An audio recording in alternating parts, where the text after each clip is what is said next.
ఓ భర్త తన భార్యను అతి దారుణంగా హత్య చేయడమే కాకుండా ఆమె మృతదేహాన్ని ముక్కలు ముక్కలుగా కట్ చేసి కవర్లో వేసి ఎక్కడెక్కడో పడేసి పోలీసుల చేతికి చిక్కకుండా తప్పించుకోవాలని ప్రయత్నించాడు.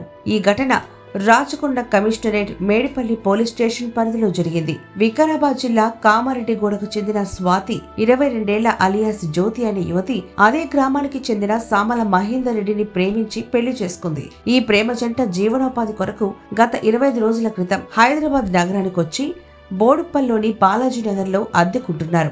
మహేందర్ రెడ్డి ర్యాపిడో నడుపుతున్నాడు. ఈ ఇద్దరి మధ్య ఏం జరుగుతోందో తెలియదు కానీ భర్త మహేందర్ తన భార్య స్వాతిని హత్య చేయడమే కాకుండా ముక్కలు ముక్కలుగా కట్ చేసి కవర్లో వేసుకుని ఎక్కడెక్కడో పడేశాడు. అయితే అతని కదలికలపై అనుమానం వచ్చి స్థానికులు వెంటనే పోలీసులకు సమాచారాన్ని అందించారు. గతంలో ఈ జంట ఇదే ప్రాంతంలోని ఇదే ఇంట్లో ఓ 10 నెలలు ఉండి వెళ్లినట్లు స్థానికులు పోలీసులకు చెప్పారు. మళ్లీ ఈ ప్రేమ జంట 25 రోజుల క్రితమే ఇక్కడికొచ్చి ఉంటున్నారని స్థానికులు చెప్తున్నారు. వీరు ప్రేమ వివాహం ఎప్పుడు చేసుకున్నారన్నది పూర్తి సమాచారం తెలియాల్సింది. కాళ్లు చేతులు తల వేరు చేసి ఎక్కడో వేసినట్టు తెలుస్తోంది. అవి ఇంకా పోలీసులకు దొరకనట్లు తెలుస్తోంది. ఛాతి భాగం మాత్రమే లభ్యమైంది. చేతులు భుజాల వరకు, కాళ్లు గజ్జల వరకు, అలాగే తల కట్ చేసినట్లు సమాచారం. లభ్యమైన భాగాలను పోస్టుమార్టం నిమిత్తం ప్రభుత్వ హాస్పిటల్కి తరలించిన పోలీసులు కేసు నమోదు చేసుకుని దర్యాప్తులో భాగంగా మిగతా విడి భాగాల కొరకు మహేందర్ రెడ్డిని అదుపులోకి తీసుకుని విచారిస్తున్నారు.